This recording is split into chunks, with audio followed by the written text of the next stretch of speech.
Marika hopefully I've pronounced your name correctly, Marika. Now, we have 5 minutes with you. You are joining us by phone.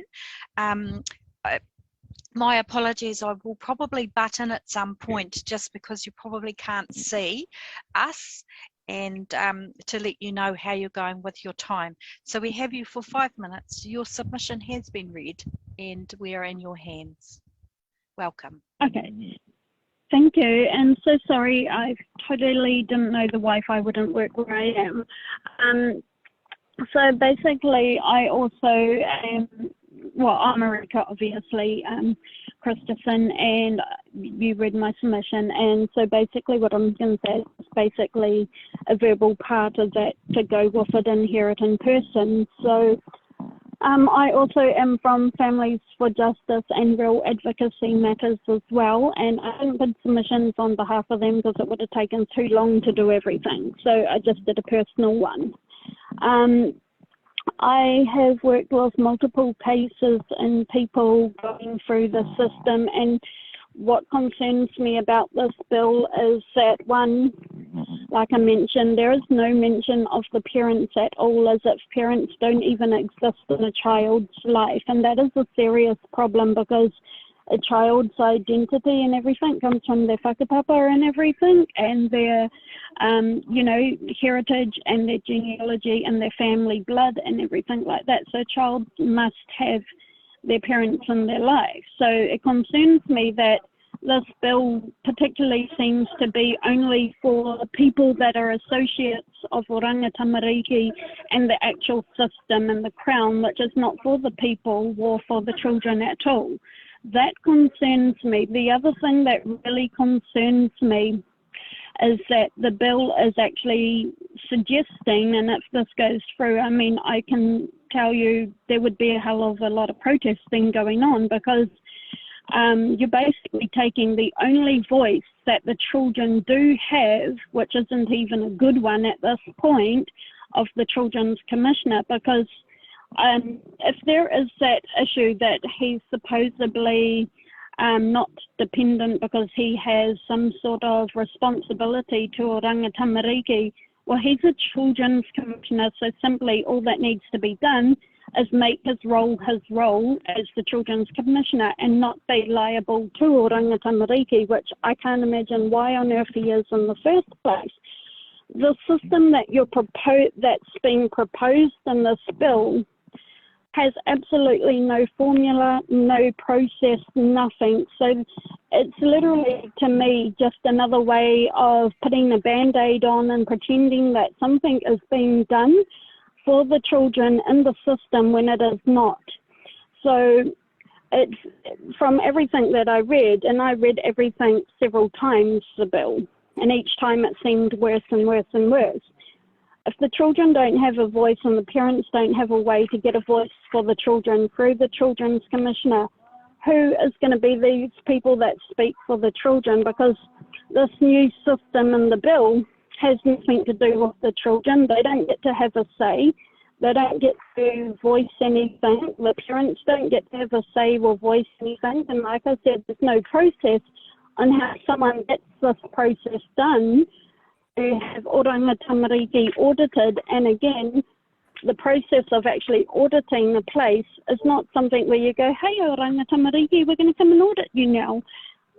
That's not the way an audit works on doing any audit. And I know because I was in management in Apple, and Apple would come over from America on the spot. They would tell us there was an audit going to be happening, but they're not going to tell us when.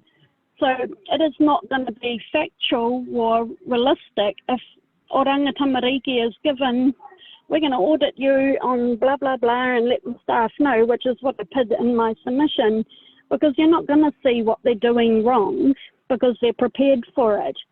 And in saying that as well, the process, there is no process in the way that it says that only, I think it was the commissioner or whatever of this Children's Commission that can initiate one of these investigations into Oranga Tamariki, but it has no mention of how that gets to that process, because what, are they just going to randomly go and do an audit to see if they're doing things right, or are they got some concerns about particular people and how they're being dealt with. Sorry, Marika, we've got some questions. Did you want to take questions, or would you prefer to continue speaking? That's fine, that's fine. Great, okay. We have a question from Karen. Yeah, so what I'm hearing, and just making sure I'm hearing it right from a lot of submitters, is there's more work to be done on this. So, like, I mean, in an ideal world, we wouldn't need this bill, because OT would run smoothly and there would be no complaints about the processes involved. But I'm hearing that the quality control of performance around staff is an issue as well, and that this bill doesn't really give assurances that concerns will be heard, and there's a lot more work to be done. And I am hearing you when it comes to just not being heard, and that the Children's Commissioner is important. But I just wanted to make sure that you know we're hearing you. Yes, essentially that's what I'm saying, and not and obviously we know the importance of Māori and their whakapapa, and essentially all people of the land, same whakapapa and everything like that. I mean, we've got Indians, we've got Asians, you know, all people that have come to New Zealand, and there is no respect for their whakapapa. I personally as well have experienced this, and obviously I have children in OT, and my situation's similar to Wendy. I'm in the process of a settlement claim because of their abuse and breaches, and that's only the beginning. But it is true, they lie with things. They said that I was a methamphetamine addict, and I didn't even know what methamphetamine was. And the fact that as well with the other thing about this bill is what you probably don't realise is, have you ever tried to go to the Ombudsman? It took me 2 years just to get a case number from the Ombudsman. It's taken me a year to get a case manager. So how many more years before my investigation is even on the process to be investigated after the Privacy Commission has done their one in 6 months? The Ombudsman is not. Yeah. Marika, unfortunately we're now at time, but you've made your point really well, and your submission is very clear, and you've spoken really well to your submission my as well. submission says it all, really. Yeah, so but I just wanted just wanted to thank you, and if you were reading from notes, it would be useful if you could send those to us as well, which just adds for fullness for the record. Sure, yeah. So basically, I just think, if obviously, Marika, I'm sorry, we are out of time. We do now have to go, but we have heard you. So thank you for coming before us today. Ka kite.